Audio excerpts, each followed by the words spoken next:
What is happening, guys? Welcome back for the first time in a long time. Hope you remember us to the Bucher's Batch of Boys Fantasy Baseball Podcast. I'm joined, as always, by Griff. What's going on, Griff? How's it going? Happy to be here. Happy Sunday. Yeah. And we have the man in the shadows. What is going on, Mark? How you guys doing? I have no clue why I'm in the shadows, but okay. Yeah. You're just a It's little good bit. to be here It's too. okay. Happy Sunday. It's What's okay. that? It's just with the lighting. You're good. Mm. Yeah. It gives an aura. You have like a Griffith's very lit mysterious up. aura. He's lit up. All right. So it's been like 2 months. I'm pulling up the trades right now. We'll start from way back when. While I'm doing that, Mark, you've not been on in a while. Griffin, I had more recently. How's the last, probably since, I guess, early June? How do you feel like it's gone for you? Offensively, okay. Pitching, terribly. Um, and then got a little bit of bad news the other day. Early's been shut down for the year, but uh Yeah, that is rough. yeah, because the two starts when I had him, when I traded for him with Griff, he was great. And but other than that, it's been fun. It's always fun. And I have the Orioles number one prospect, man. That's great. Hell yeah, man. Number one prospect in all of baseball pretty soon, right? This is fun. Look at that. It says we have no trades. This is easy. Is that small for you? For me, like I can see both Nick and the Update and share differently than it usually is. it might just be my what I'm seeing. Can I make it bigger? Hold on. Can you see more now? Because like it has your face on one side and Oh, no, I don't want my face only. All right, hold on. I'm not sure why I did that. Let me unshare and try resharing. That doesn't seem well you that's just oh, good. That's what we want. The people are clamoring to see me more. Who's me more? Me, dude, more. Um see we need Kyle for the IT specialist. Oh. I just saw that. You can Uh, see it now. Yep, now it works. Okay, I have no idea why I did that. Can you see this though, where it's saying we have made no trades at all? Can you unclick executed only maybe? Let's get try refreshing. I'm not sure why it says that. We've definitely made trades. Trades have been executed. If I don't click that, won't it show like what would it even show? Just like pending trades?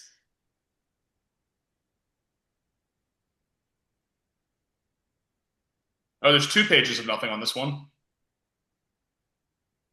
Huh. That doesn't seem right. Let me just try going back from the start. Hold on. Okay, I can see free agent ads. That's good. Okay. there we go. I was like, do you have another Bucher's batch that we don't know about? Oh, here we go. That's bizarre. Why'd I have to like toggle out of it more than once? So what was the last one we So I broke? looked, Also, we're I not on think it was page June four. 2nd. It says we're on page 4, but this is just the most recent trades. That's not right. The last one we broke down was, did we do Tucker for Sowers? We did, I think, right? The last one was the Torres trade because I remember Eric was all gung ho about that. Like I think he did it like right before the pod, like minute, no, Yes. the same day. But Yes. yeah, Right. Okay. So that means we got to start. June 4th, second page. God, First one's Cavalli for Batista. this is gonna be a marathon. All right, I'm gonna set a goal for us so this doesn't get like 3 hours long. I'm gonna set a timer on my phone. We won't adhere strictly to it, but we'll try to keep every conversation to 5 minutes or less. So starting now, Kate Cavalli, Felix Bautista, Griff's involved, Mark, so he's gonna have a side, I'm sure. But what do you think? You're the arbiter here. It was Cavalli for Felix Batista. Yeah, it was. It was Griffin and Eric. Yeah.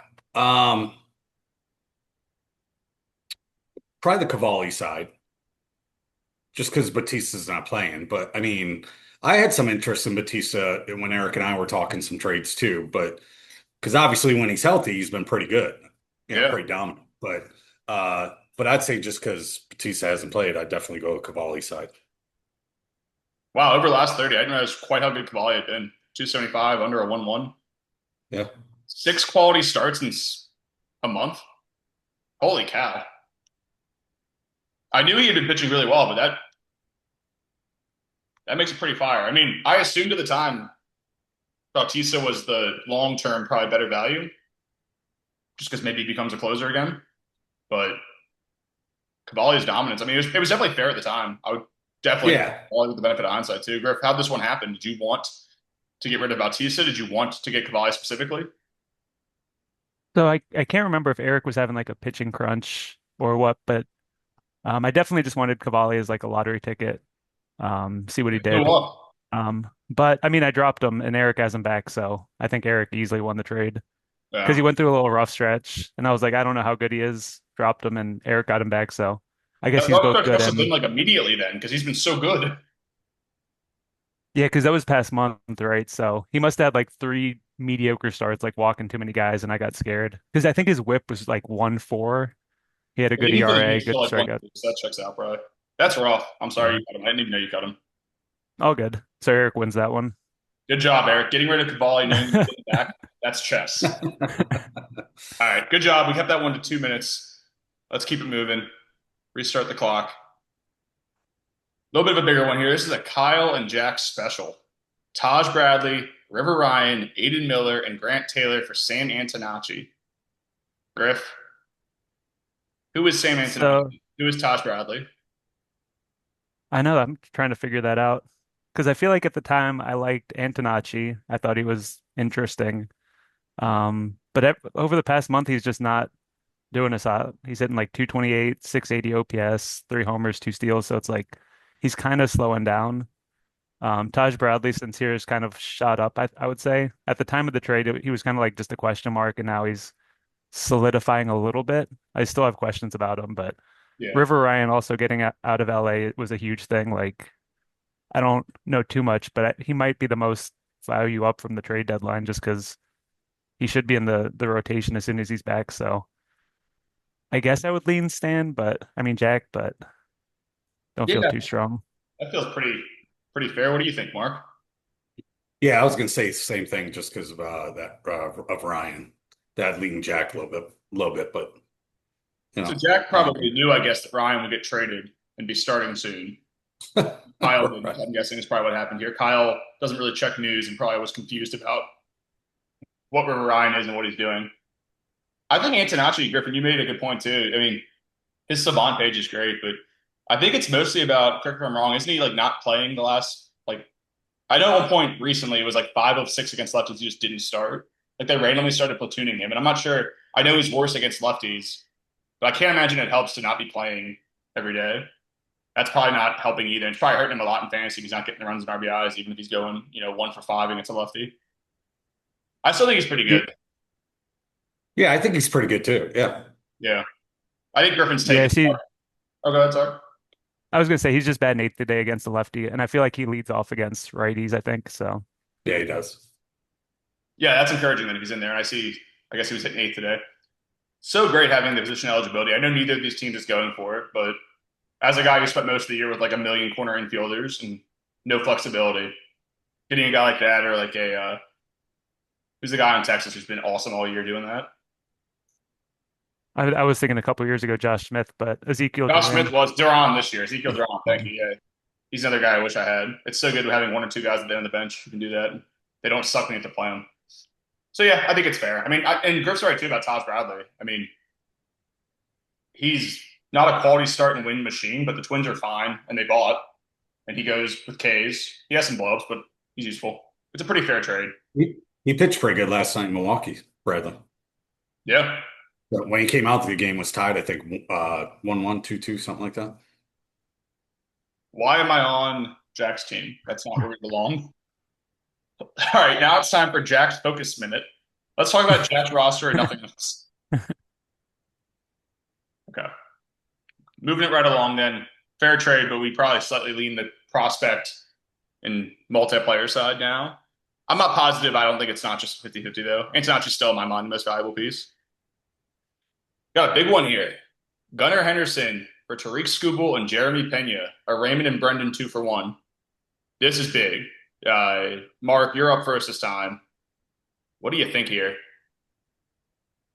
I never thought Brendan would trade Gunner, but I'm a big Gunner fan. I know he's been off this year, but I still think, he's a great player. Um, I'm gonna always lean Gunner.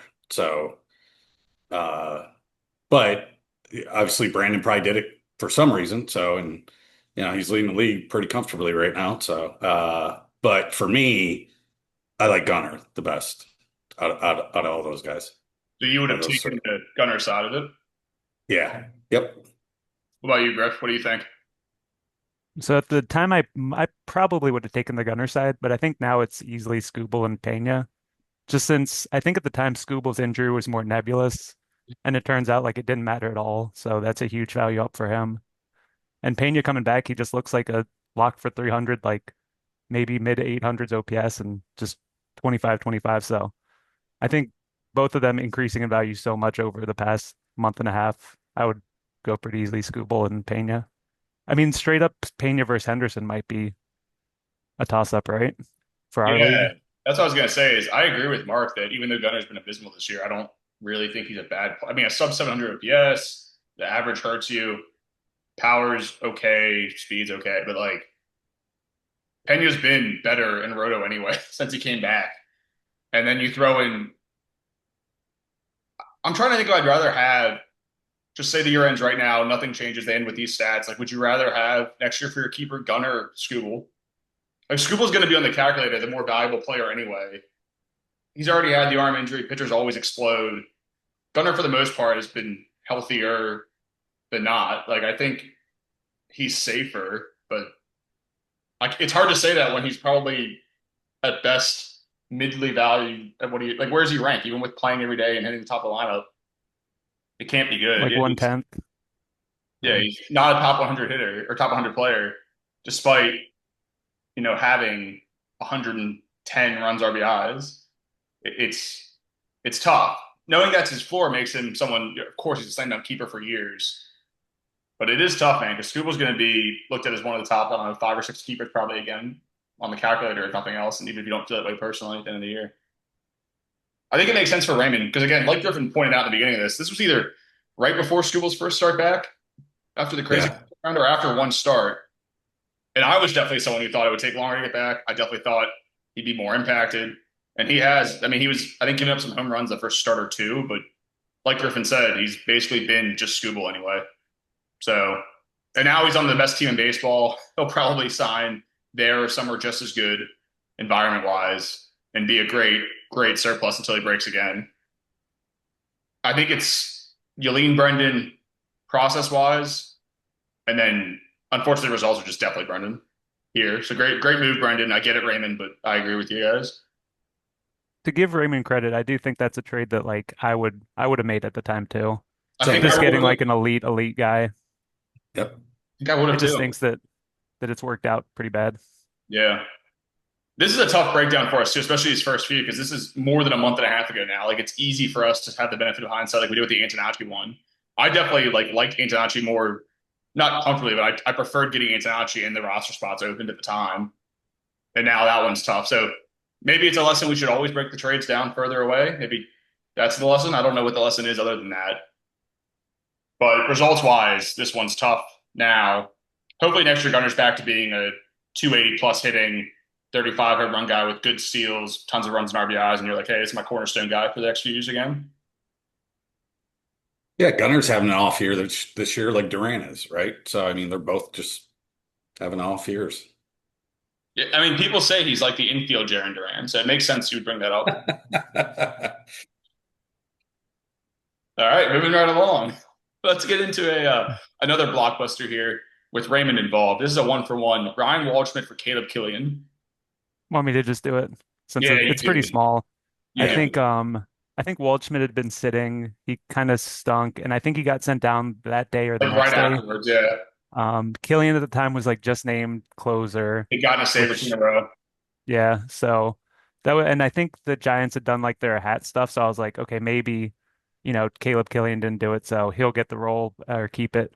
But I dropped Killian, and I think Raymond traded Waldschmidt for something, so Raymond wins. Notoriously, Buster Posey's admin here.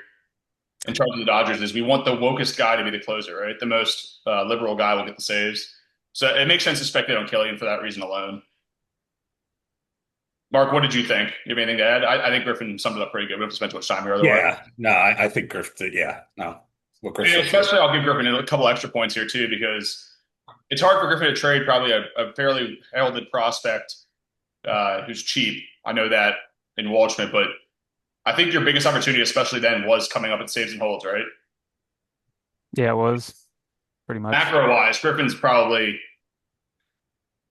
Eric's continued to ascend. I've made some progress, but I think Griffin, if we look at like since the last podcast, is the biggest riser overall, I assume. I've got to think so. I mean, I know Brennan's risen above everybody else in their tier as well, but total spots change. I'd imagine it's probably you. So this definitely helped, I'm sure, even if you didn't get a million saves from him. All right, we got a me and Jack one here. Ranger Suarez and Willie Adames. Mark, you've always been talking about Willie Adames. You're still talking about Willie Adames. What are you going to say about Willie Adames here? I take the Ranger Suarez side. Okay. Yeah. You think So it's, who you got Ranger, right? I got Ranger here, yeah. I just don't like Willie. I mean, I know he's had a couple good years maybe in his career, but we talked about this. Well, we talked about Willie a lot, but I don't know, it was a month or 2 months ago. I said he wouldn't have a 700 OPS this year, and he's like around 688 right now, I think. So he's got like 19 home runs. I get it, but I mean, he basically has the Gunnar Henderson slash line. It's weird you love Gunnar, but you hate Willie. well, I think Gunner's been better. So, yeah. Yeah, I mean, you pretty much hit it on the head there with the 700 OPS. I think in his career, he usually beats that. And I think when you said that the first time too, he was well under it. But yeah, to be fair to Mark here, the last 3 or 4 years, he had the one awesome almost 800 OPS, but it's pretty consistently in the low 700s. Yeah. He kind of is what he is. He, I will he say for strikes out Ranger, a lot. I love Ranger. Griff, I want to hear what you have to say too. Um, these last four starts have been excellent for me. 2.2 innings of 3 runs and 6 hits, and then four scoreless was nice, but 3 through 4 and 2/3, 3 through 3, a monster. Anyway, Griff, I'm sorry, I didn't mean to interject there. What you got? No, it's all good. At the time, I think I preferred Ron Hair, but and I still do, obviously, but like you were saying, Suarez has kind of dipped down a little bit. So, I mean, I still like him, still think he should be rostered, and Willie's not. So, in that sense, you win. Um, yeah, I mean, I'd rather take your side. I was in a crunch here too when you're talking about like the Walshman situation. Just because I'm in this one, I remember pretty well. It's a situation where I had too many hitters and especially too many infielders. Me and Jack talked about, can I get a pitcher of some sort? And Ron Hair was someone who was willing to move. Pretty easy move to make happen. Generally, I think he's useful. I think Willie's useful too, but I'm happy to have Ron Hair. Let's keep it moving here. Ryan Walshman on the move again. So this is a Raymond and his uncle special. Charlie got involved in the trade action. Bryce Eldridge for Waldschmidt and Bazana. That's bananas. What do you think, Griff? So I think now I would take the Bazana Waldschmidt side. I don't know how to value Eldridge versus Bazana. I feel like Eldridge is obviously the better hitter, and Bazana just has such a high floor with the stolen bases. And the good eye, too. Um, so I don't really know how to value it. I think I'd rather Bazana just because of the stolen bases make it so that no matter what, he'll be, solid at worst. But I know once I said that Eldridge will hit like 35 home runs or go on a pace like that. So I think it's fair for both sides. Yeah, I feel like it is pretty fair. I think also this was not quite the top, but it was probably close to the top for both these guys. Like I think this was around when Eldridge was on his absolute binge, power wise, and Bazana, I think at the time had like an 800 OPS still. He's come down some. Eldridge has come down some. They've had some growing pains. What do you think, though, Mark? Yeah, I think definitely fair for both sides. I do like Eldridge, but definitely it's still fair for both sides. Yeah, I'll also add Earl Graham. Waldschmidt has been kind of good over the past month. Yeah. So yeah. he's in I like was going to say the same 330. thing. I think just the fact that Waldschmidt, even before he was back up, is there. You probably lean slightly to Bazana Waldschmidt. But I think at the time, and even now, I might still say if I had to have just one of the three, it would be Eldridge. So if you're consolidating a little bit, you get a roster spot with more than half the season left of the time. You can find the next Waldschmidt or Bazana. I get it for Raymond. I think it's fair, but I would take Charlie's side. Yep. Let's keep it moving. This is you two. Look at you guys. You guys So bud you'll for have to break it this? down. Yeah, I'll have to go first here. So it's Ben Joyce for Ben Connolly early for Ian Happ. So first things first here. Obviously, Griffin knew early would be hurt. That's interesting. Yeah, this is a fun one. So Ian Happ, I have to think probably if you're looking for outfielders at the time, try to remember myself because he's someone I was interested in different points too. Not crazy expensive. Not that it mattered too much for Griffin specifically, but he was a target for I think a lot of guys just because he's like a 25-ish outfielder, give or take. Maybe he's 30, maybe he's 20, who knows? But he plays every day, hits in the middle of a good lineup, super valuable. Ben Joyce is a fun lottery ticket. Has trouble staying healthy, throws absolute cheese, and Conley early's been pretty good. It sucks he's hurt now. I think I know at the time I probably preferred the Hap side by like a 55-45, a 60-40 kind of thing. I think now, I don't think Hap has even been that good, has he? I actually haven't looked at Hap in weeks. He's been a blind spot for me, but I know he was starting to cool off pretty much as soon as he left Mark's clubhouse, unfortunately. But the fact you have a guy who's got the runs and RBIs alone with good power is pretty helpful. So I think you're way more likely to be excited about one of them next year, Mark, and Joyce early as far as the keeper goes. I think it's a super reasonable move to have made. Um, I'll still lean slightly towards the Hap side, but I don't think it's like a blowout or anything. Remind me, you guys, how this one come into be? Did you go after Hap specifically, Griff? Did Mark like Joyce because he throws hard? Yeah, I think I targeted Hap specifically, and Mark took a look, and that was the package he wanted for it. I will say Hap really has stunk on my team. Past 30 days, he's at like 180, 630 OPS. So in that sense, I think Mark won it just because any waiver wire outfielder probably would have been as good or better than that. Hopefully, I still think he's good, solid, but in that sense, I would say Mark won. It's pretty tough because I feel like you're just getting like I don't know Lawrence Butler, I guess, in that space instead of someone like that. But also like early, how many starts did early make for Mark? Like three, four, Three, I believe. Yeah, and then Joyce has pitched one time.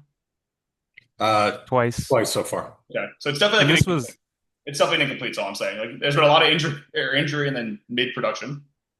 Yeah. this was also right after Early had like a blow up start, I think on like Sunday Night Baseball, and then his next start on Mark's team he did pretty well. So in Yeah. that sense, I was like, okay, let me get rid of him. Yeah. Yeah, So Yeah. theoretically, Griff so was like, I probably don't want him now, do you? And I'm like, no, I'll still take him. So after his blow up start, but yeah, I I did strictly do it for keeper value, and I like Early though. I do think he's good.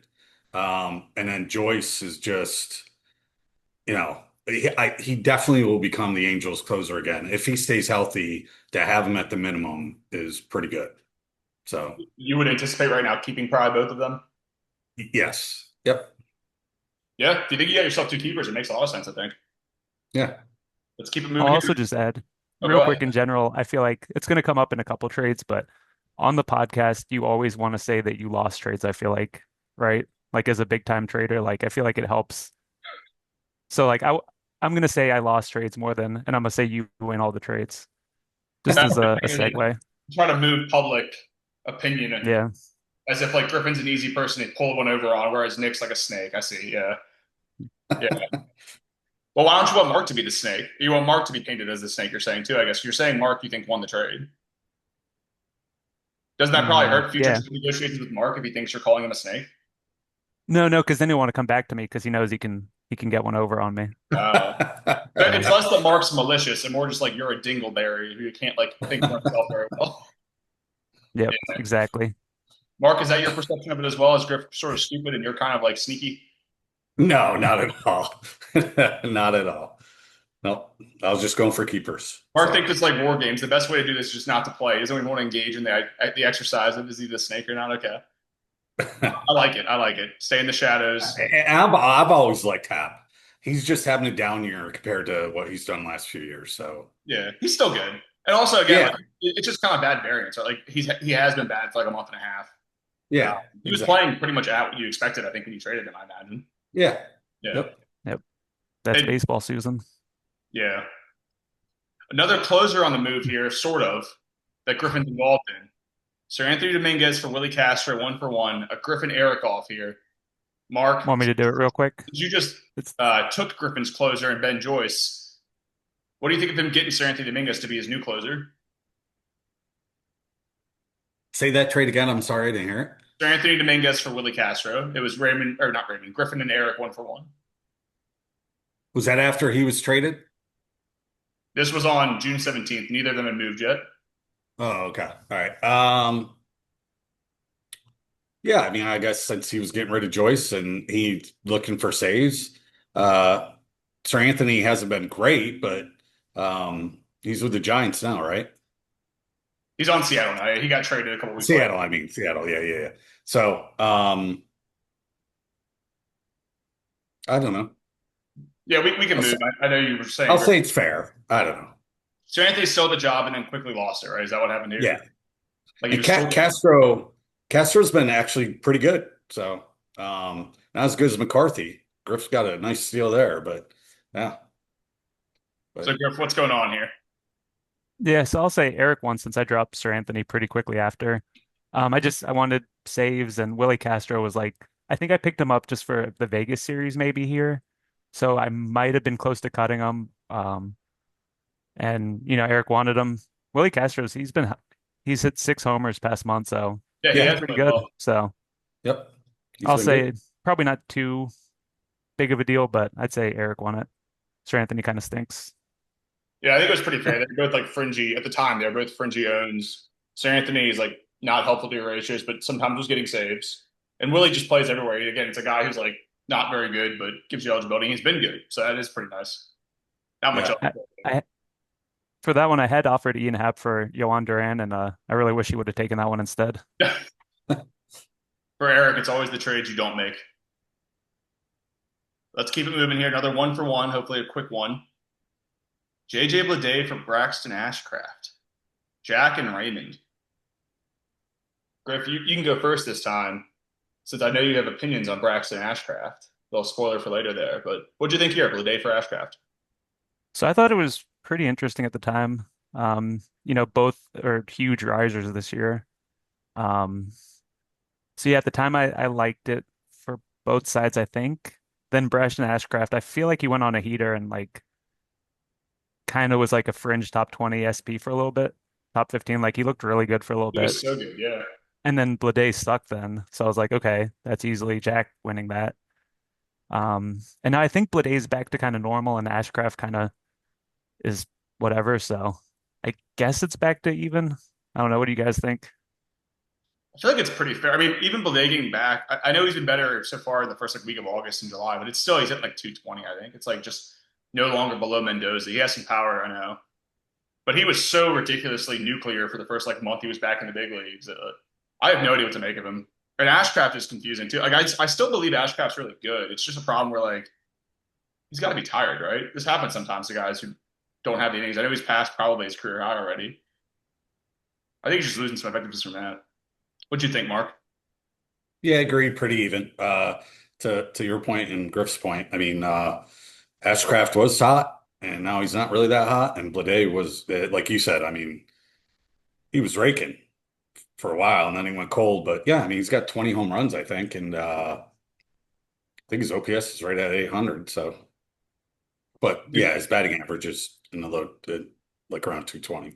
And it's been like 185 the past month.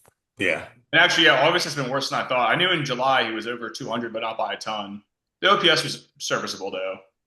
But yeah, Yeah, it's been so mid since May. Like at it's yeah, really this just point, May and then that like 3 games or 5 games he played in April where he was crazy, which is so annoying because like he's always someone I thought is really good. He always kind of flashes, but then it's just usually he's not. It's so weird.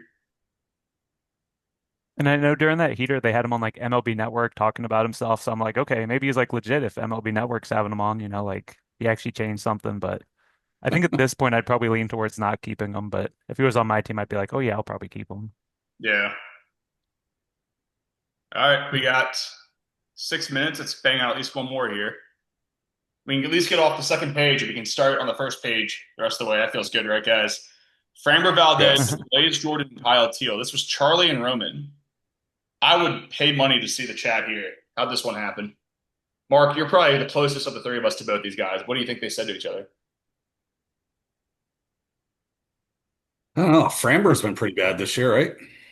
So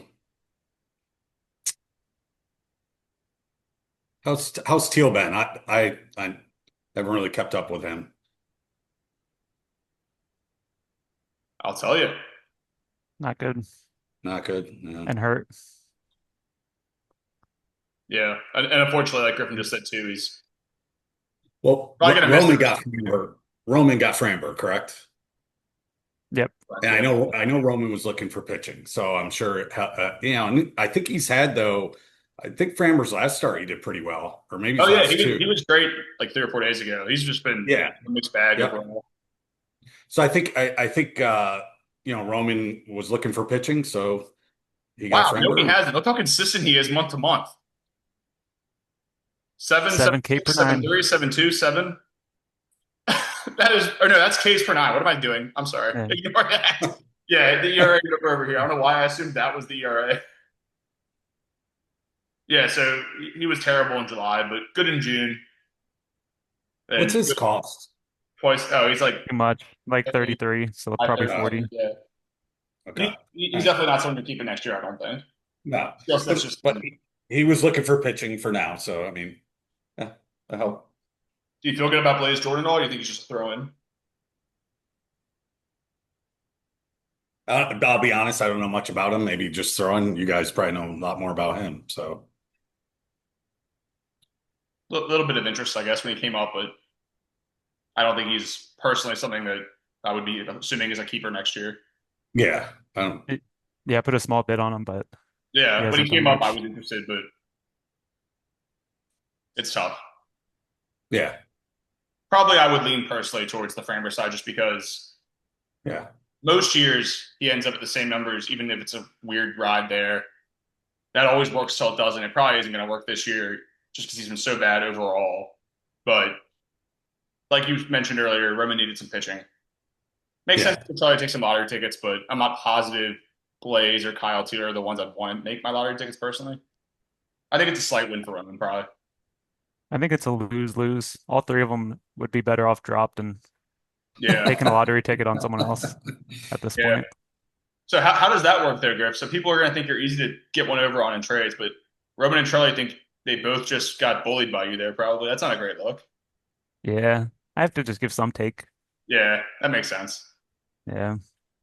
Let's try to get one more, and we still have 4 minutes. Kyle Tucker and Kyle Stowers. So Kyle off here. Unfortunately, no Kyle involved, but this was Raymond and Eric here trading these two 1 for 1. Griff, what do you think happened? I'd rather just have Stowers at this point. I know people keep trying to take a flyer on Kyle Tucker, but I think Stowers is as good and close to the minimum, so I don't believe in Tucker this year. I don't know. Maybe next year, but not this year.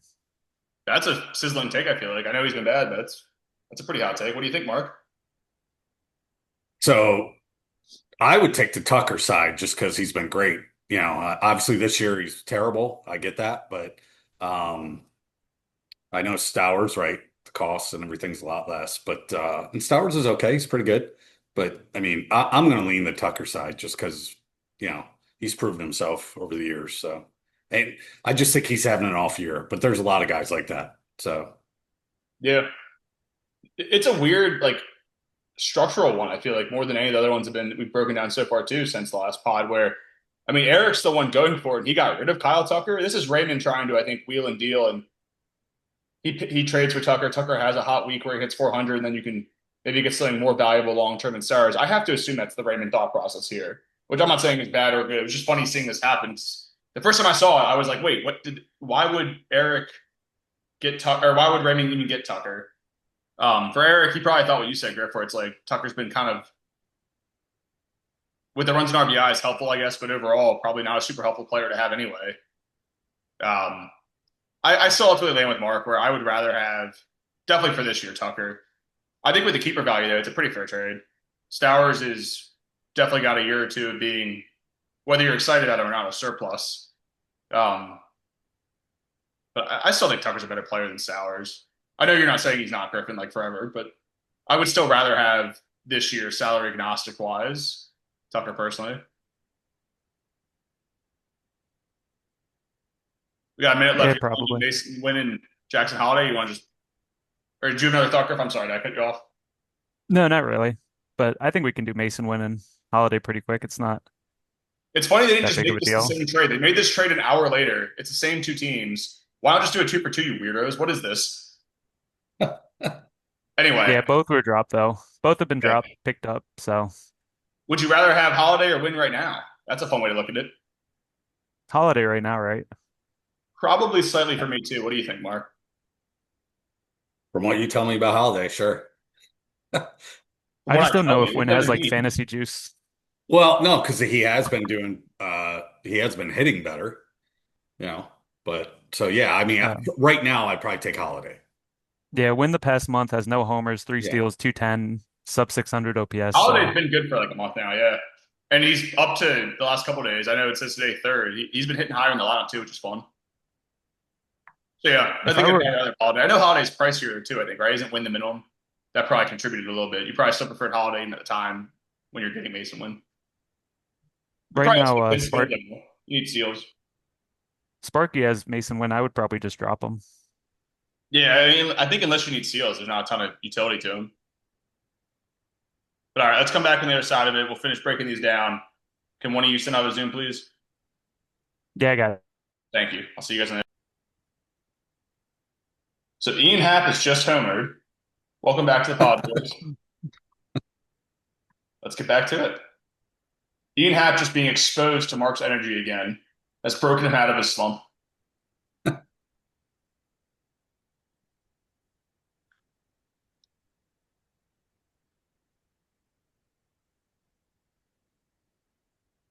This is great dead air. It's loading the share.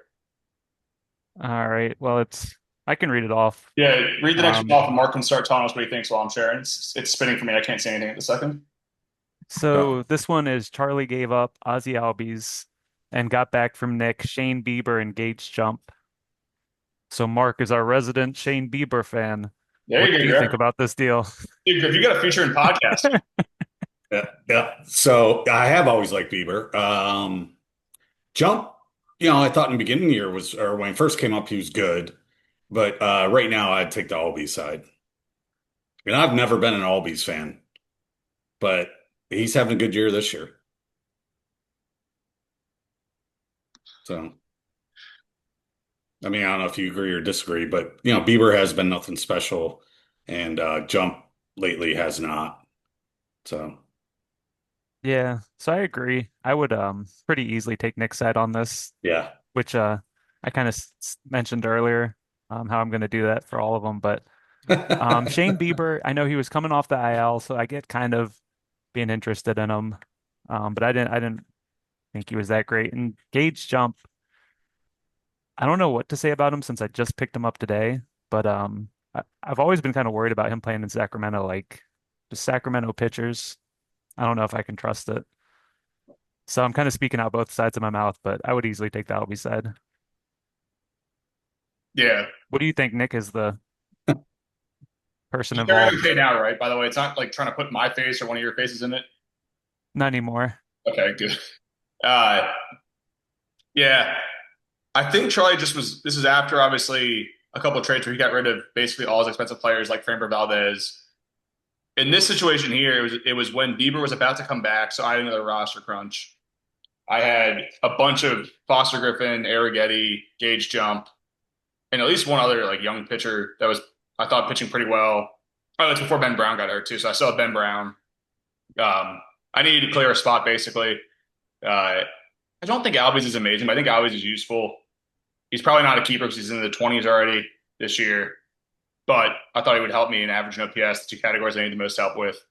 I basically told Charlie you can pick your favorite of a bunch of these young pitchers here, and he landed on Jump.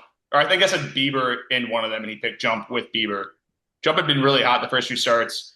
I agree with Griffin long term that it's tough in that environment probably to be a really good pitcher, but he was making it work early, and I still kind of think he could be good. I'm not really out on Jump whatsoever at all. I know he's been kind of up and down since then, but I think he's shown he's a big league pitcher, and in the right matchups, he'll be good. The strikeouts come and go, but I think he's pretty good. He goes deep into games when he's on. Bieber has been confusing, I think, since he came back. I'm not really sure what I think of Bieber. I wasn't really sure what I thought of him before that either. I just thought he was someone who's worth holding in case he looked like the really good Bieber we saw at the end of last year that pitched into the playoffs, deep to the World Series for the Blue Jays. I'd make it again, I think, just because Albies has been okay. I think he has like a low 700 OPS for me since I got him, but runs and RBIs are great. He plays. He's solid. Uh, you guys said Griffin thinks I win everything, and I appreciate him for that. Mark, what are your thoughts again? I'm sorry. Yeah, I'd take the Albies. I'd take the Albies Big side. Albies. Yep.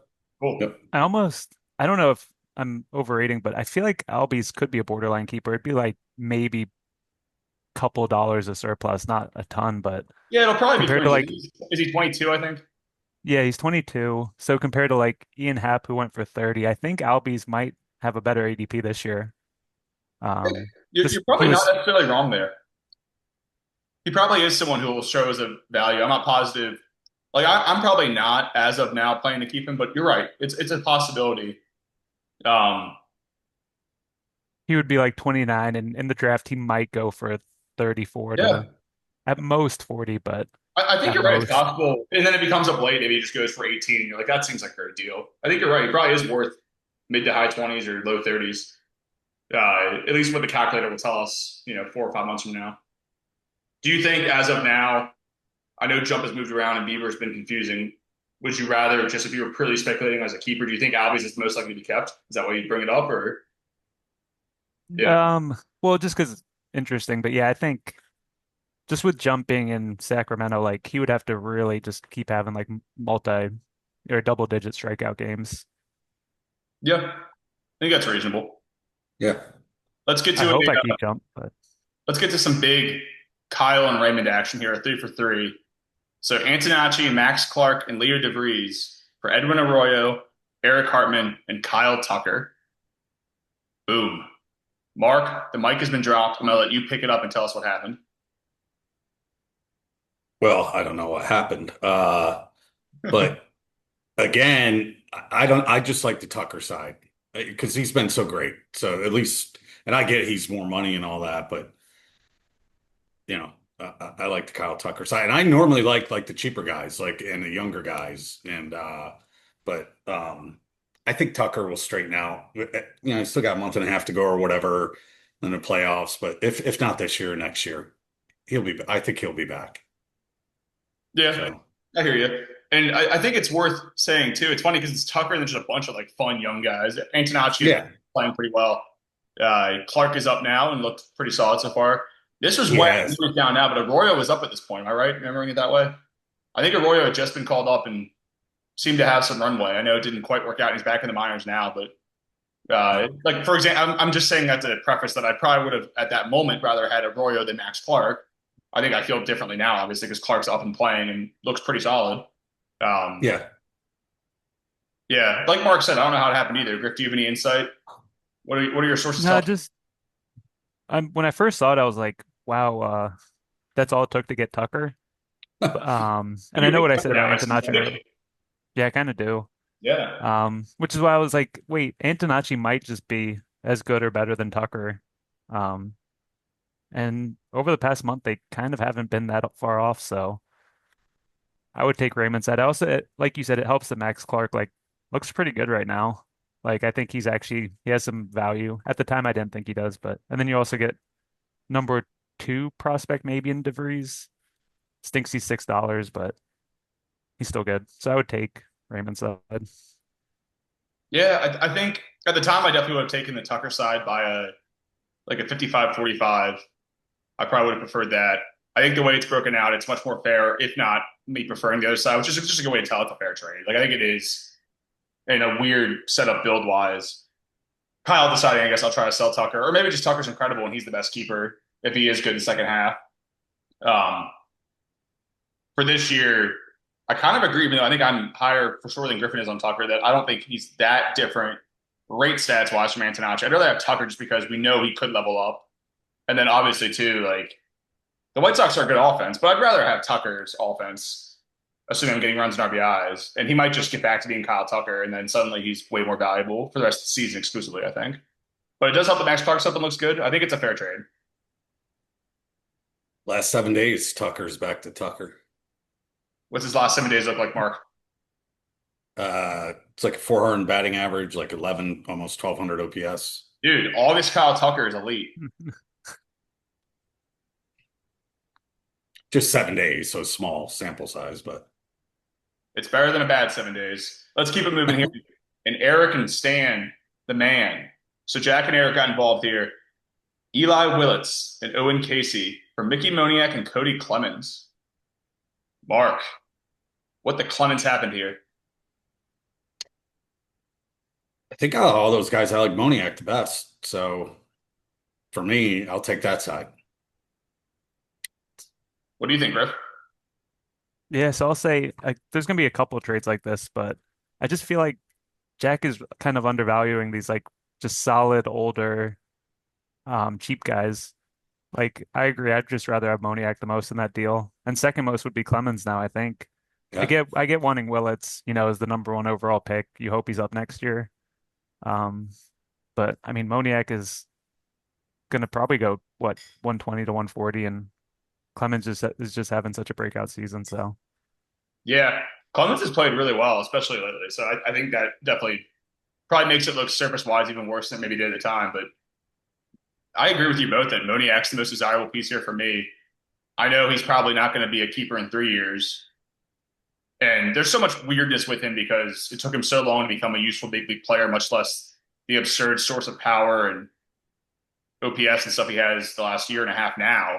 But Colorado's kept him for 2 more years since then. That makes it look great for at least the next couple of years. I'd want to have him, and he's been just a guy who rakes for over a year now. He's someone I'd be excited to have as like a third or fourth outfielder moving forward. So Yeah. great buy for Eric, especially because he was looking for power. I know at the time, like you said, Griff with Jack. I mean, Willits is a guy who could be in the conversation for like a top five prospect or a top two or three even this time going into next season. So maybe you're willing to hold him for a year if he's not up till September or so. And if you're trying to do like a true deep rebuild like Brendan's done or like Kyle's doing this year, Willits is one of the top five or so guys I'd want to try to get. And Owen Casey has like not been nothing this year. He's been up and down as far as production goes, but he's at different points looked interesting too. I don't think it's unfair to say like I think I might have preferred Casey to like Clemens, for example, when this trade happened. I'm not positive I would have said that, but I think they would have put them together, if not Casey over him. Uh, all that said, I think you're both right where I would have preferred to get the Moniak side. Not by a mile, but by enough that I think it's comfortable. You guys have anything else on this one? not too Nah. much. No. Here comes a Brendan and Jack special. So Seth Hernandez, Jose Ramirez, Kazuma Okamoto, Christian Scott, and Josu De La Paula for Braxton Ashcraft and Juan Soto. So this is the Soto sell-off special from Jack. Crazy big move here. So many big names involved. A lot of dynamics. Griff, you're up first this time. What happened? So for what happened, I there were a couple different iterations of it, but I knew I could, take on a lot of salary. So I thought there was something with like maybe turning an injured Ramirez into Soto for Brendan and then me getting the injured Ramirez. Um, so I think that's what happened. Um, for this deal specifically, I think it makes sense. There's just so many pieces there, right? Like where are you at on Ashcraft kind of depends with Jack giving up Ashcraft, who at the time I thought was really good. Now I think might just be good. Getting back Okamoto, who at the time I thought was very, very good, but it's been kind of cold over the past month. You get two of the best prospects probably in Seth Hernandez, DePaula, and Christian Scott's interesting. So I think it makes sense. All that's to say. And that said, from Griff there, it's probably reasonable since they haven't 5 minutes apart later to look at this as almost like a three-team deal, right? The one that happens directly after it. I don't know if you want to. I guess since I did it this way and didn't do a good job of prefacing these back to back, sorry about that. Let's finish breaking this one down first. Mark, what are your thoughts on the initial one here, the Stan and Brendan's train one? Yeah, I mean, with the prospects and that, I get it. Like Brendan is trying to keep the lead, stay in the lead, which I definitely think he will. He'll win the league, but Stan got a couple good prospects, right? So yeah, I'm all for it. factoring in that probably Ramirez isn't a keeper under almost any circumstance, unless he just like hits 500 the rest of the way and is the number one pick unanimously next year. Would you be most excited about Okamoto, Scott, DePaula, or Hernandez if you're looking at next year? Okamoto pretty easily. I think by a wide margin. You agree, Mark? Yeah, I do. Yep. Okay. Yeah, I do too. I was just curious. You guys both mentioned the Yep. prospects. I thought maybe one of you would be super high on one of them. But yeah, I think Okamoto, even with the cold stretch, average wise, he's endured. Like the power Yeah. looks better than I think anybody expected it to be. And I think he could take some steps forward there. I don't think he's a bad play discipline guy overall, even though he struck out way more than I thought he would so far. Like I think he could improve. I do like Okamoto. I didn't realize how cold he'd been the past month, hitting under 200, sub 600, 3 homers. I mean, even when he But was he had hitting looked so good. power though, his average was never special. Like he's been underwhelming for sure there. It's funny, he's basically like another version of like what I think I thought Murakami would be. But anybody's going to give you 30 plus hammer power, like it's going to be useful. Yeah. And Griff's pointing out there, Okamoto has 24 home runs already. I saw you point at that power there. Good call, Griff. Weirdly low OPS.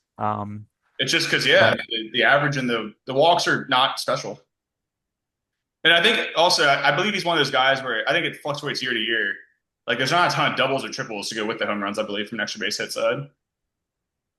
15 is not nothing, but it is surprising a guy with 24 bombs doesn't even have 16 or 17 or 25 plus doubles with it and no triples.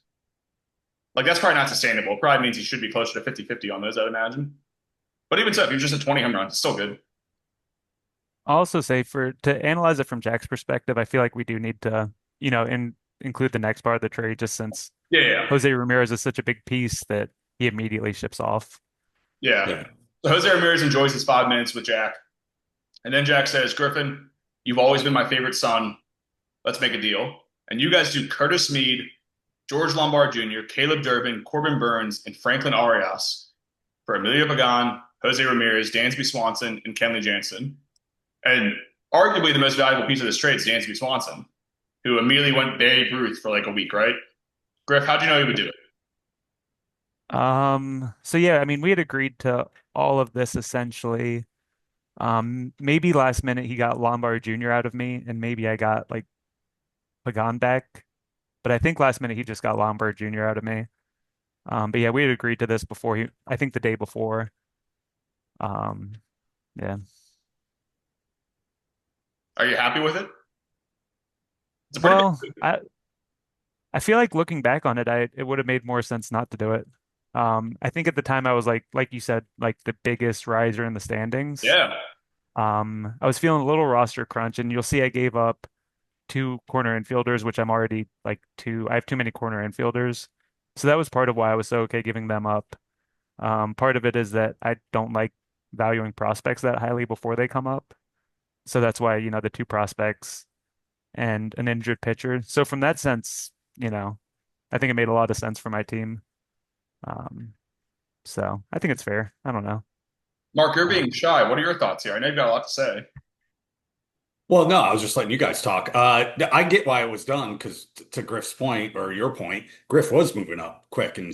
standings, and so I get why it was done. Of course, I do like Mead, and so far Lombard Jr. has been great, but you still it's a small sample size, right, for Lombard Jr. So stay tuned, but I know defense doesn't count fancy baseball, but as a Yankee fan, it's nice seeing a great shortstop again. So, because on defensive side, he is legit. So, I mean, he's staying up. It's not like they're going to send him back down. So, Yeah, I mean, I think the clearing of Dominguez and a Volpe, he's got the runway, right? It's got to be yeah, a good look here. yep, I think there's two things I can add too. One is I think four of the guys I gave up have only just like increased in value since. Like at the time, Mead was more of a question mark. I feel like he played well after I traded him away and went to a better ballpark in Boston. So I think value up there. Durbin looked like maybe a flash in the pan, but he's continued it. So value up there too. I think Arias has taken a step forward and is now like the number two prospect in baseball by some lists. So value up there. And then Lombard Jr. coming up and like looking really solid is, or good is value up there too. Second thing is, would you take? I think at this point I would take Lombard Jr. over any prospect like in the minors. I don't know if you guys agree. Just because top prospect and he's like actually hitting Probably, at yeah, because the big he's league at most level. a tier or a tier and a half behind, probably even just the top ones, and he's up and he's playing, and he has not like Yeah. overmatched in the first 4 games or 5 games, whatever it's been. I think that's a reasonable take. Yeah. Hits the ball at all fields. He looks good. So I mean, like you said, Griff, I also basically, unless you're like Connor Griffin or like I had McGonigal and Roman Anthony at certain previously when they were in the minors, like unless you are one of these seemingly can't miss ones, I'm not sure we have a unanimous like number one prospect right now. I know it's there's kind of like a clump of like 4 or 5 at the top everybody's super in love with, and probably like more like 10 to 12 that are all they could have an amazing month and rocket into the top 3 or 4. I do think a lot of it just do they have an opportunity and do I believe in their skill set? And a lot of them have promising skill sets, and Lombard is up and playing. So the more I'm thinking about it, I would rather have Lombard at this moment than any minor league prospect who isn't already on the roster, probably. It's a good way to think about it. I think it's a helpful way to think about it. yeah. It's a good So trade, yeah, though. that just I feel like Griffin's listen to me. going to be hard on himself because he wants to look like he's the dope who can be pulled over on. I mean, getting a top 5 player in Jose Ramirez is pretty awesome. Dansby Yeah. gave you like 25 RBIs in 3 days right after this. And Kevin's actually been kind of okay, right? Am I wrong about that? Hasn't Kevin been kind of okay since this? I know he was super mid and he's old and we accept he'll break, but he's been useful. Yeah, yeah, he's I been think you solid. got a good return. And no, I agree. This is a trade you make every time of trading prospects and Yep. lottery tickets at a position where I'm already too full at. So it's a trade you do every time Yeah. for both sides, I think. Yeah. It's a tough one for Griff though, because like you just said though, these are the kind of guys Griffin loves when they're $1 or $4 or less, and they're like going to be ranked like 180 next year. That's like the Griffin. I bet you though, by the time the season starts, you'll get a one or two of these guys back. You'll find a way, or Well, someone just like them, if not them. I texted you, but we'll we can talk later. Yeah. Let's keep it moving here. So Griffin and Jack aren't even done. You guys waited all of 35 minutes or so here to make another move. Mike Soroka and Jacob Young for Grant Taylor, Matt McClain, and Zabrowski. So is this? I guess was this something you were these guys almost involved? There were guys you wanted to involve and didn't find a good way to do it, or like why wasn't this something that happened immediately with the other one? So I was trying to find the chat, but basically right after the deal, I think since like it made illegal rosters, Jack was having issues dropping guys. Um, so sorry, I was actually trying to look and see if I could figure out what it was, but it was like he You're good. wanted to While we pull it drop up, Taj. Oh wait, what? Sorry. give you a second to find it. Me and Mark can talk about it if you want. If you want to find what you're looking for. Well, no, he asked for help dropping like Taj Bradley, Grant Taylor, and like Matt McClain maybe, or I guess Mason one actually was the third. And I was like, wait, I actually really like Grant Taylor. So I was like, wait, why don't you just trade him to me? So then that's basically how this came about. He just needed to drop some guys, and I wanted Grant Taylor. So as a co-commissioner getting the inside scoop there, you kind of managed to make it happen. It's the benefits to power you have. Your proximity to the crown of being in charge of the league. Mark, what do you think? Did you like the trade? This one's a lot smaller, obviously, but Zabrowski, Taylor, and McClain for Young and Soroka. think Taylor's probably the best player in that trade as of late. I probably would have said Zabrowski when you made it, which is crazy, or McClain, I guess, if I wasn't completely off of him yet. But yeah, I Yeah. mean, Taylor's probably of those Yeah. guys who have most on a roster at this moment. Yeah. So yeah, I'm okay with it. Bunch of I mids for mids. yeah, exactly. Yep. Yeah. 6 minutes later, Jack was not done. Let me just point out again, these are all July 1st between 10 and 11 a.m. This next one, again, with Jack. This one is me and Jack. Trevor McGill for Spencer Strider and Sebastian Walcott. So, Mark, you hate McGill, you hate Strider, you hate Walcott. Who do you hate the least? Uh, well, again, you probably did it because you needed saves, right? I did want to say told you. Yeah. So he looked good last night too.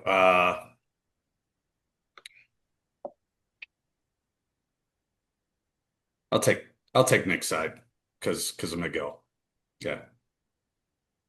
Thank you, Mark. I agree. I would just rather have McGill. Yeah. Um, but again, that's me devaluing prospects who aren't up, and Yeah. I think McGill, I would probably keep him at this point. Not much surplus value, and you hope he has a closer job, even if it's not in Milwaukee. But at this point, I think he would be kept. I think. It probably depends where he goes, yeah, because I feel like he's going to get moved since they always do this a year early. They have Abner Uribe waiting in the wings.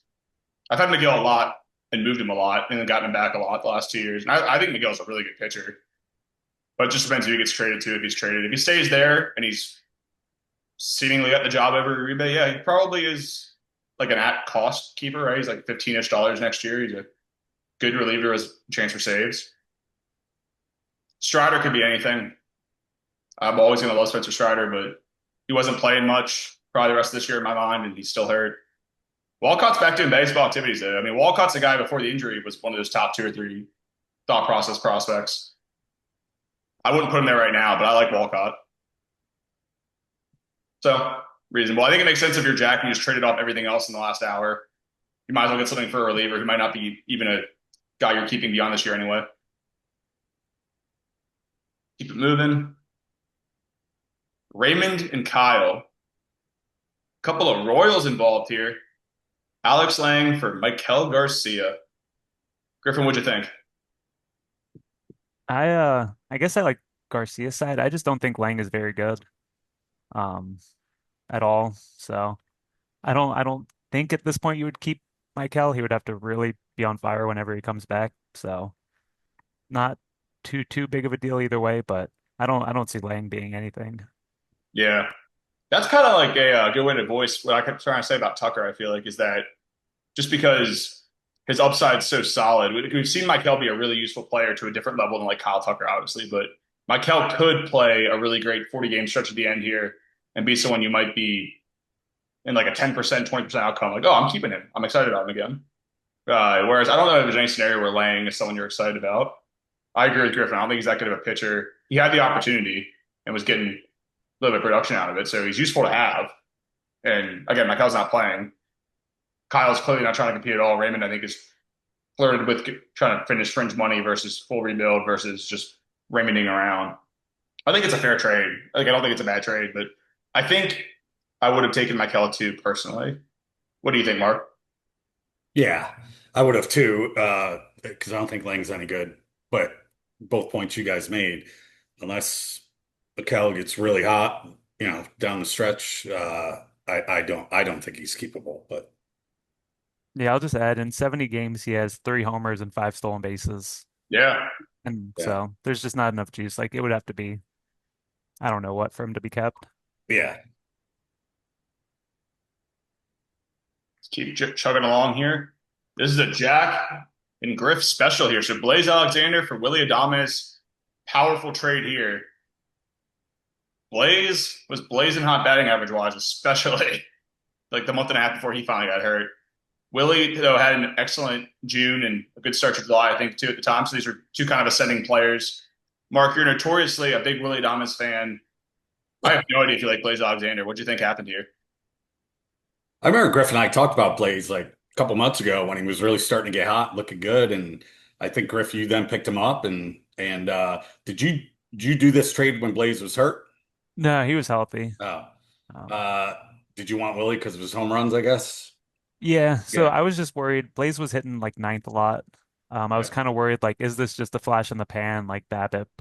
right, And just figured, Willie Adames will be at the top of the lineup, get more overall counting stats. So yeah. I think I it's pretty mean, fair. I would have yeah, that's what I was probably going to put say. him over. Fair, just because Blaze was so hot, so he, It's he good for was Buffalo always the again with best all that hitter, wasn't he? eligibility from Blaze, too. Yeah, I also think Blaze kind of it was only like a week or two, but afterwards he also looked better and better.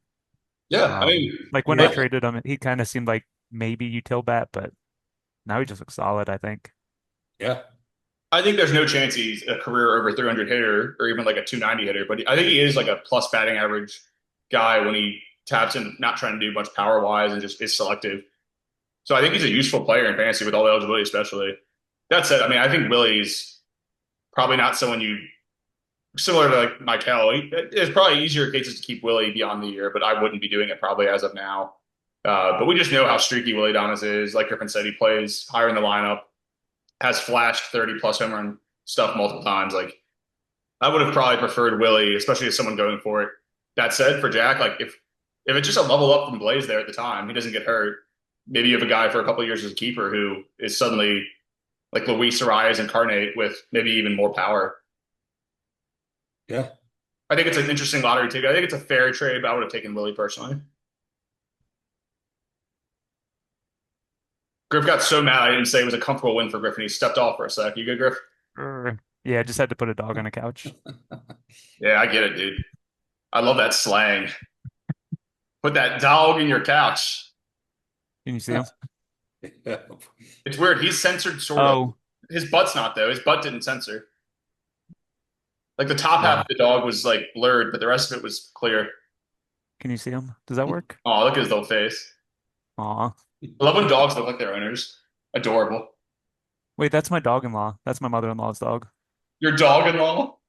Well, your mother-in-law is cute too then. Let's keep it moving with a Josh Naylor for Max Clark and Joe Adele here. This is a family reunion for Charlie and Raymond. They're getting together. They're breaking bread at 5:44 p.m., getting ready for dinner, and they say, let's make a trade. Mark, what'd you think? Who was it again? Say it one more time. Josh Max. Naylor for Max Clark Yep. and Joe Adele.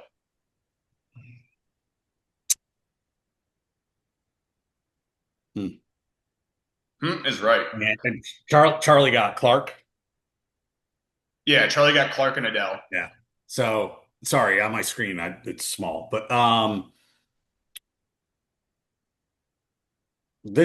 mean, I probably like the Max Clark side. I mean, Charlie's obviously not in the money, and Max Clark has been looking good prospect, and so I guess I'd take the Charlie side. Rick, what did you think? So I think I would also take the Charlie side. I'm just looking at all three of these guys though. Like I have no idea what to think about any of them. Like Josh Naylor's basically just a speed threat, and Joe Adele's had such a power That's silly. outage, That's the case. and uh and Max Clark's been so on fire, but it's like he probably won't continue. At this point, is Max Clark just the most valuable piece on the deal though? I It's feel like it probably is. as far as like who I'm most excited to own and who's the most valuable is probably a different answer. I'd be most excited for sure about Max Clark though. I think at the time a month ago, I leaned towards wanting Naylor and the roster spot you get with that. But now I think I would, and even then, because I think Adele's useful for power alone, and Max Clark's tantalizing. So I think it was a fine trade on both sides. But I think the month since then has made me lean towards preferring the two package of Adele and Clark, even if I think Adele's less valuable now and Clark's more, just because Clark's exciting. He could be pretty fun. Naylor, I think Yeah. also though, just to be fair to Raymond, as I'm now saying, I'd rather maybe have the other side. I think Naylor's done like almost 20 of these seals just in the last like 45 days or something like that. What are his splits on stolen bases? Because it's absurd how they've all come. Like I think he only had like three 2 months in or something like that. Past month he has been on fire too, kind of 310 average over the past month. Oh, okay. I'm being a little bit unfair to him actually. He got 8 of them in May, so maybe it was just early May. He still didn't have many. But yeah, also 1,000 OPS in August through the first week, but at least the average was helpful in both June and July. So all of July when Raymond got him July 2nd, you baked in 6 steals with a 275 average. The OPS is lame, but it's not going to be your problem if you're not looking for that. The average helps. Just the crazy no power there is weird. He already has 2 home runs in a week of August. So since you got him, probably he's been about a 700-ish, low 700s OPS, I'm guessing, with 8 steals. Crazy. What He's a weird player tied for Dustin 10th in was. baseball in steals. What a bizarre player he is. I'm getting mad about him. Let's move on. Let's get into an Eric and Mark special. These two are secretly like best friends. I like you and Eric's relationship, Mark. It's grown a lot in the last probably year and couple months. it led to this really big blockbuster here full of Yankees and should have been Yankees at the deadline and former Yankees and Michael King. So you got Ryan Jeffers and Cody Bellinger for Bednar and Michael King. Some big names here. Griff, you're not Mark. Yeah. What happened to Mark here? So I don't know. I kind of like it for both sides. Um, it kind of helps Eric that Bellinger got hurt right after. Um, and I know it hurts Mark that Jeffers didn't get traded to the Yankees like he should have. But you're getting a catcher at the minimum who has hit when healthy. And then Bednar versus Bellinger, it's like I would always rather keep the hitter, um, and don't like relievers generally to be kept. So I don't know. I think it's fair though. I think it's a fair deal all around. What do you think? I think it's interesting you don't like keeping relievers, but you keep telling me to keep relievers. But moving on from that. No, I know, Jay. I'm just messing with you because obviously he's more expensive. Is Bednar 25 or what does he cost this year? I think 20. 20, so 26 Yeah, so next even year. if Bednar was like the number one reliever, it'd be kind of a tough argument to keep him over $30 since it's save plus holds or two saves for every hold I know. Um, it's funny because at the time I definitely leaned towards I thought Bellinger was the most valuable guy to have beyond this year here. It might be Jeffers, who has been pretty excellent as far as like at $6 you'll be excited about him for a catcher. Even at like 10, $11 you'll be excited about him as a catcher. It sucks Bellinger got hurt. I agree. That makes it a little bit harder unless he comes back and looks good down the stretch. But he should. He's been pretty good for a couple of years now. Michael King's useful. He had that one terrible start I know when he was pitching in like Vegas or wherever it was in the special crazy athletics hell for pitchers. But overall has been not quite the best Michael King, but an okay Michael King. And Bednar has been a really good closer, not the best, but like a top 5 to 8 one, I think is where I'd put him.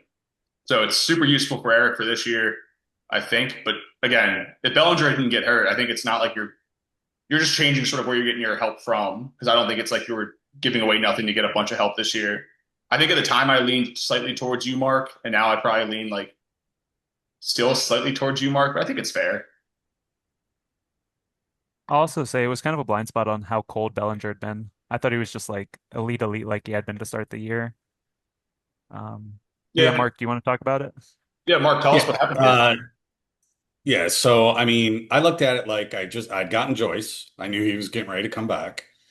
I have Mason Miller, who I'm definitely keeping next year. I have E. Diaz, who's on his way back, who now I'm not so sure if I keep next year, but we'll see. Um, and but I needed a good catcher. I had Alvarez. I still have him, but I do like Jeffers, and they're both at the minimum, Alvarez and Jeffers. And then Cody, I'm definitely now on the fence with. I wish he didn't get hurt. I don't know if I keep him for 33 next year, because I think that's what he'd be. But I wouldn't have kept Michael King for 34 next year. For me, I wouldn't have. I agree with you. So yeah, so I was okay, and again, I really didn't need Bednar for next year, in my opinion, since I had Miller, Joyce. Joyce has got to stay healthy. I get that, but I mean, if Diaz turns it around, we'll see. I don't know if you saw last night. He came in the game. First two guys got triples off him. They tie the game at one, and then he gets out of the inning without not with no outs. They get two triples, tie the game. He gets out of that inning, and he ends up with the win. That's what you preach in the clubhouse is get the win at all costs. Right. But I'm like, That here we go conversation's an interesting again. one. I mean, hypothetically, do you guys think right now? I know we have a minute left, so let's just end on this. We'll come back after this. I'll send the link out. What's Bellinger's ADP next year? If you had to guess right 130, now, I hope you know. 130, 150. I think probably inside the top 120, but not by a lot. Like I'm thinking close to 100-ish. Just because the lineup's going to be, especially when everyone's healthy and Judge is back, like you'll be excited about the lineup. Yeah. He's been pretty good more than not. I mean, that assumes he comes back and just plays to the exact same kind of backwards baseball card. Yeah. The Right. Judge injury hurt all of them. Hurt Ben Rice. They're all getting pitched differently now without Judge in there. So, you know, um, but yeah, I agree.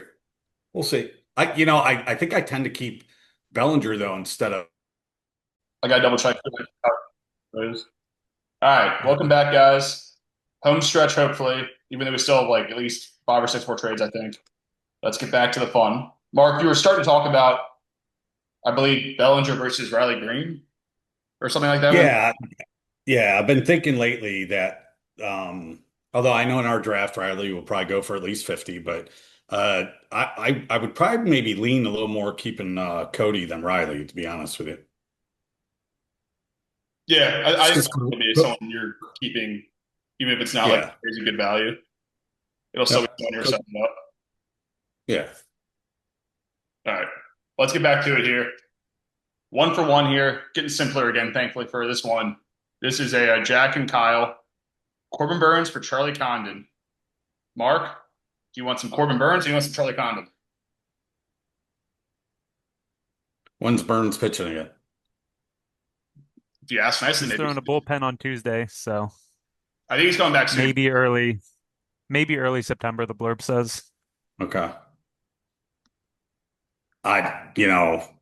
Since he hasn't pitched in a long time, I mean, I'd take the shot with the prospect. So, but is Condon coming up this year for the Yeah, Rockies? that's the part that's annoying. I was going to say is I think I would have Yeah. definitely taken Condon when this trade was made, just because I assumed before they extended Moniak and didn't trade Jake McCarthy, like I thought 2 or 3 outfielders were leaving Colorado at the deadline, and Condon would have a clear path to be up and hopefully playing by now, hopefully playing well.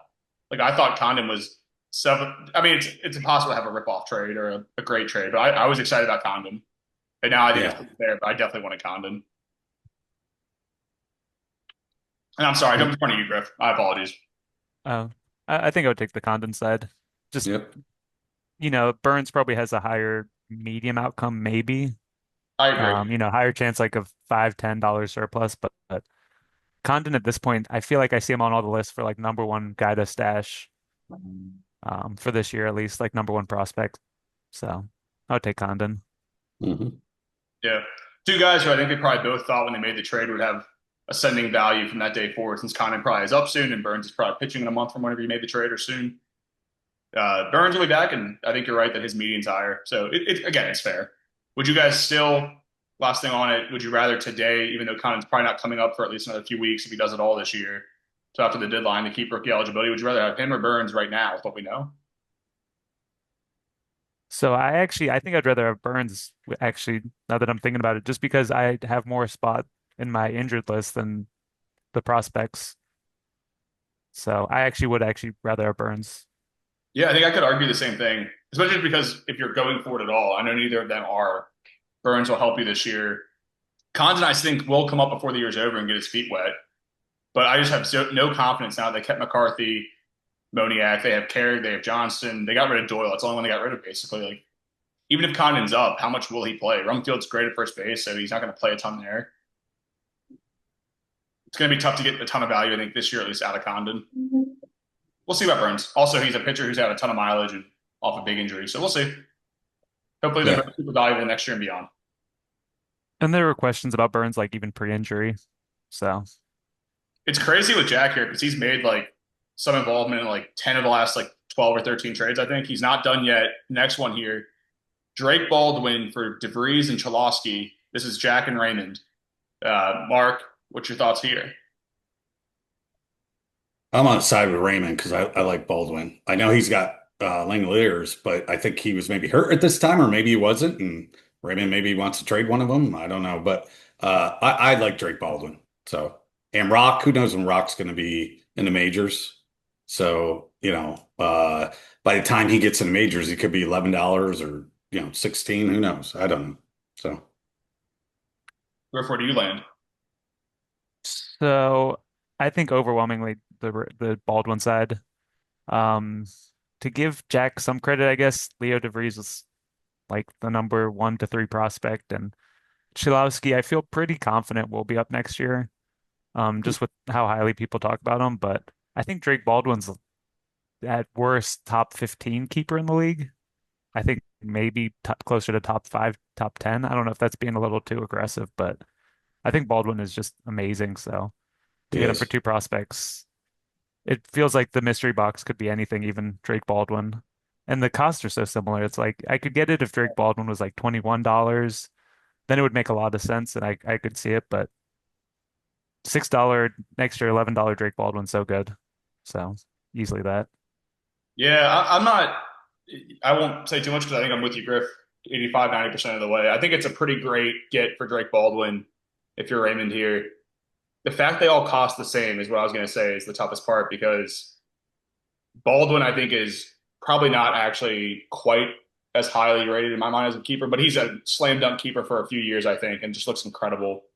And he costs the same as guys who there's no guarantee they're playing even next year, and there's no guarantee if they are, they'll look great. And when I say next year, I mean early next year. I think they both play next year.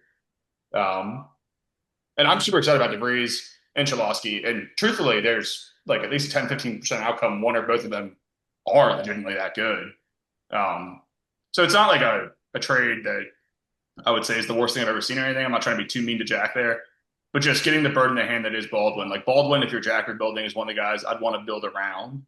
Um, so maybe he's just lower on Baldwin for whatever reason. Super possible.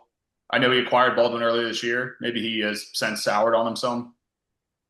And I will say if you're going to trade him, it's probably not terrible to get two guys who are universally considered to be great bat first, or Chalosky bat first, but two bat heavy prospects who could really help.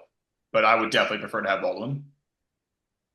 Anything Yeah, else? I hope in a year we look back on it and like DeVries is like Lindor and Yeah. Sacramento and Chalowski is just as solid as can be. And it's like, oh yeah, that actually did work out. But with what we know now, Baldwin. I mean, when you were asking earlier, Griff, like an hour ago, would I rather have Lombard or any guy in the minors? I think DeVries is probably, in my mind, my most desired fantasy prospect who I've had at different points. So it hurts seeing him and thinking about that as of now. I mean, because I do think he's up, if not to start next year, early next year, if not the end of this year, even if the A's were good. And I think he's just going to be, I think he's not can't miss, but really good. Like he's probably who I'd most want of all the minor league guys. But again, we talked about it a couple times too. There's a tier where there's a bunch of them together, and he's in that. He's just probably my personal favorite. Let's move on And being to in Sacramento and Vegas for years could be crazy. yeah, Lindor in Sacramento Yeah. would be like if he became Lindor, even if he's like 75% Lindor, but he plays in that ballpark, probably makes a difference up and he produces similarly. Maybe one of them becomes Jazz Chisholm or Fernando Tatis Jr. That's possible. These two were traded one for one the same day by Eric and Zach. So finally a trade with no Jack, but a one for one challenge trade here. Jazz for Tatis. Mark, you're a Yankees fan, and they have Jazz. They don't have Tatis. What do you think? I I get Jazz is less money. First of all, they're both for fantasy baseball. They both work, both these guys. But I like the real life Tatis better than I like the real life Jazz. So I'm gonna take the Tatis side. Yeah. What do you think, Griff? I thought it was interesting. I feel like in some ways is Jazz Chisholm just kind of similar to Tatis, but like 90% as good. You know, he's like 10, 15% worse, but kind of similar. I mean, Tatis has also just been so good since this. I feel like with that rough start Tatis had, Yeah, he's really picked it he's up kind of had a big on hole. purpose, though. So like seeing him as a top 50 player on Fantrax rankings, it's like, yeah, it makes sense. Like I think since Um, June, the power has been pretty much pace wise what you expected again. Yeah. and Yeah, I've always been kind of low on Tatis, but he looks fantastic, and he'll have second base next year.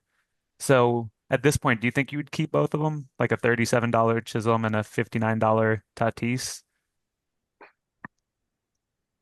I think they'll probably, well, calculator wise, probably Tatis will not be shown as a calculator value, but the top end guys, and I think Tatis is probably a second round pick, if I had to guess right now, like a top 30 player in like ADP next year.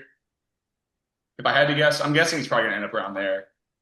And Jazz is probably what, like a top 50 pick, just because of the power speed, even if the average stays terrible. Maybe top 60 or 70, but around the top 50.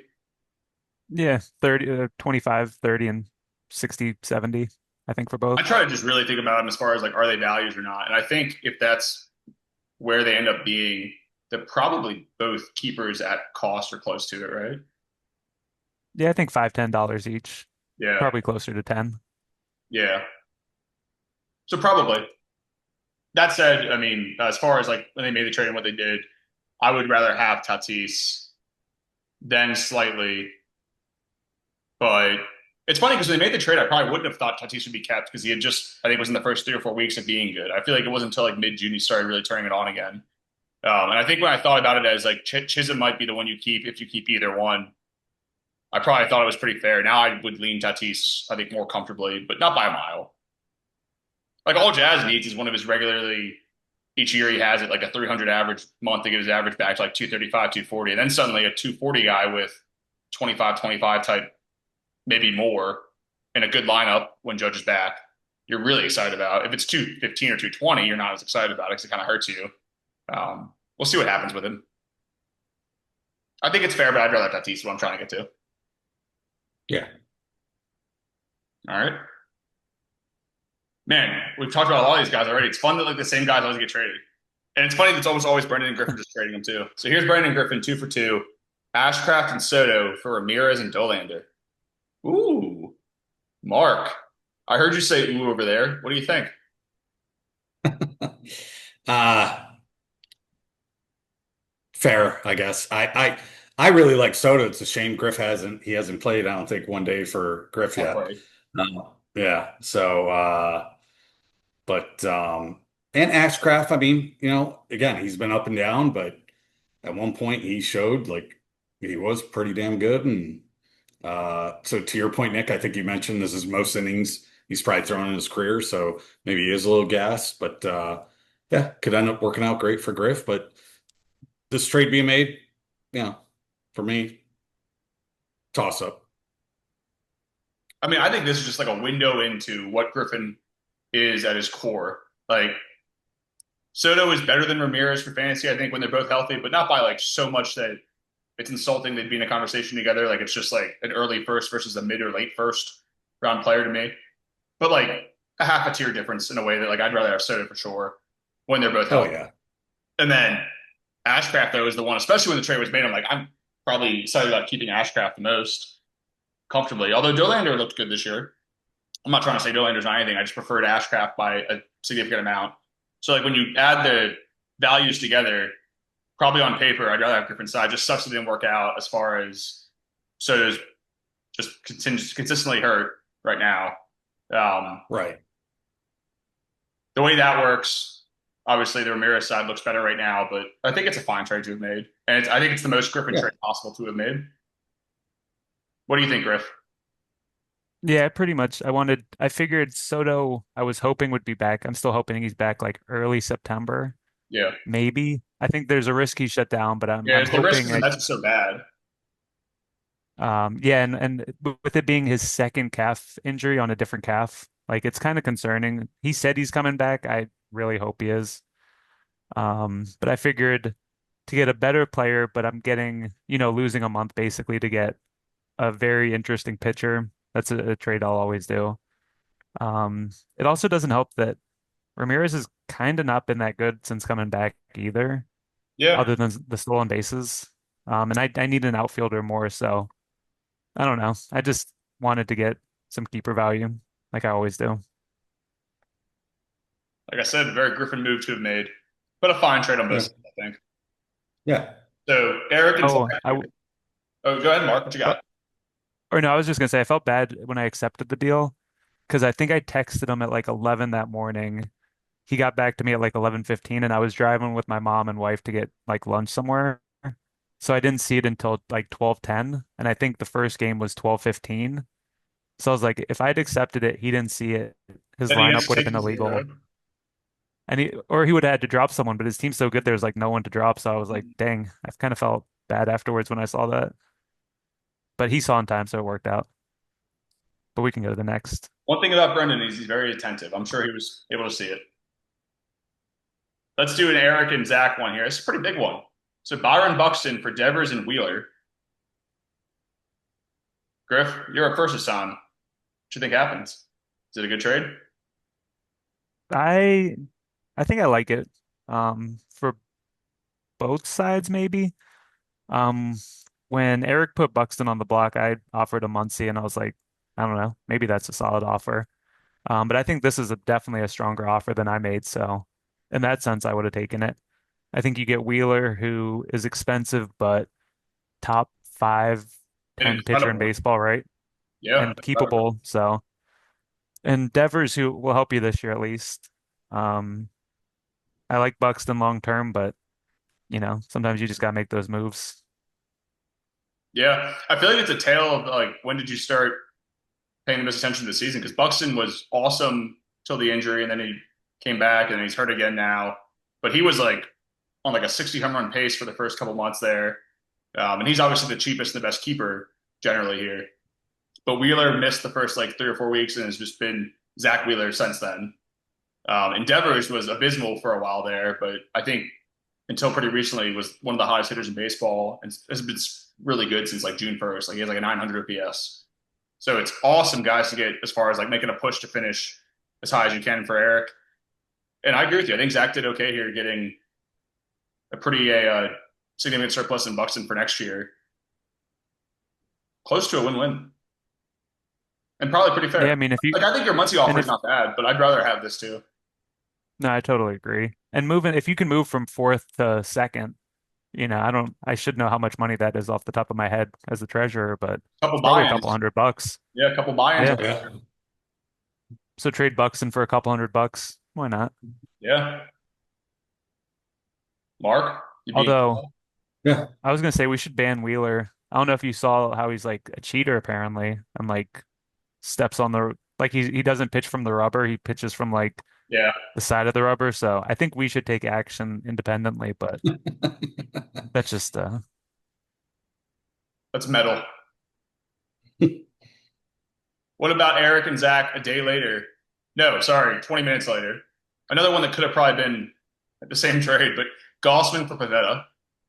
Mark, you used to have Pavetta, you used to have Gossman. You're intimately close to both of them.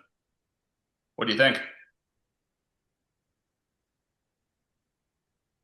For me, toss up. I mean, well, Gosman's definitely not keepable next year, in my opinion. Yeah, And Pavetta, I mean, how long's he been out now? it's been a bit. Let I me think he see. had a setback too. I think I Yeah, just saw he had a setback. So yeah. Yeah, they just said this past week they're pausing it for a couple of days. Okay. He hasn't played since What's April. his cost? He's really barely What's played all his? year. I realized how early in April was he got hurt. Yeah. So he's 18, I believe, because he was kept after being drafted for 13. Okay. Am I right on that? Is he 18? Let's see.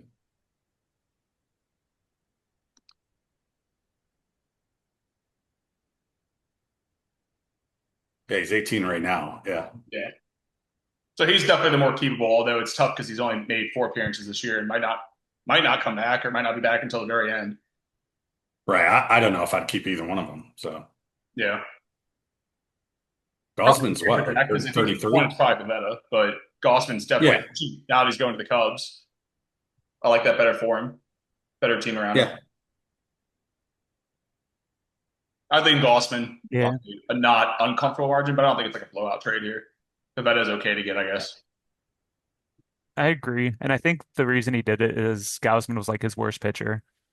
Um, so makes sense in that sense because he has Yeah. Alcantara, Cavalli, King, Kirby, Rasmussen, Wheeler, Max Meyer on the IL. So you know, it's just a move you got to make, I guess. He did have to make it because he did make it. And boys, look at this. We made it to the end. One more trade. 2 hours in. This is me and Jack. So Jack's back in the trading booth. Ian Seymour, Curtis Mead, and Jung Hoo Lee for Ballesteros, Whitlock, and Eric Hartman. I think I went to Mark first or Griff. You're up here. What you got? So I think you crushed this deal. I think you got both the three most valuable players this year. I think you got, or not, well, maybe not this year. You got the three best keepers and three best players, I think. Because I love Curtis Mead. I think Mead's really good. I think Seymour is very interesting.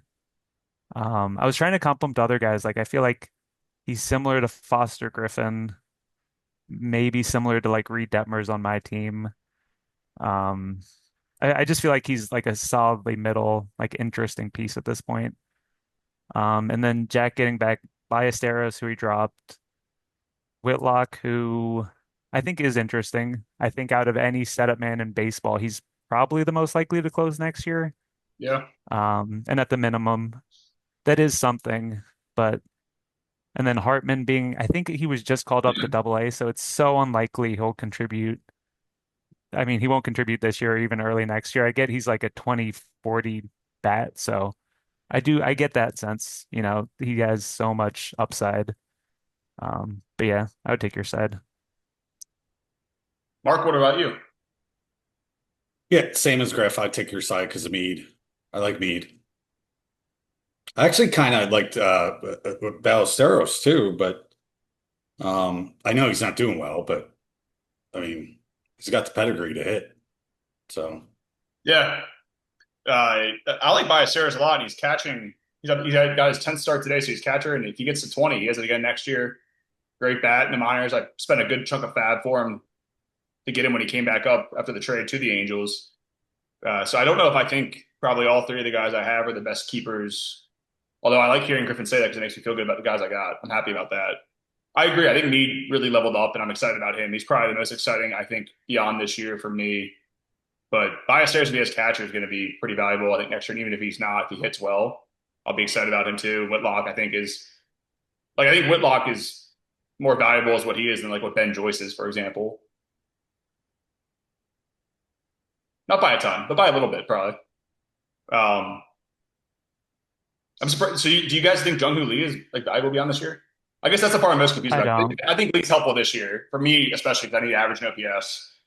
But yeah, this year definitely. I feel like, Mm, Yeah, no, I wouldn't keep Lee next yeah. year.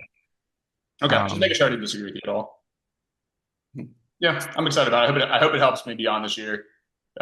Seymour, I loved Seymour before the year started, and then he was pretty terrible. And he's been pretty good since then, but not the last couple starts. And I think he's in a little bit of trouble right now in Seattle, but I remain excited about him. That was fun, you guys. should you should trade Seymour and Mead to me. I might. All right, we'll see. I might, man. Mark, what do you have to offer For who? for a For Jung Lee? He's still available if Griffin's getting Mead and Seymour?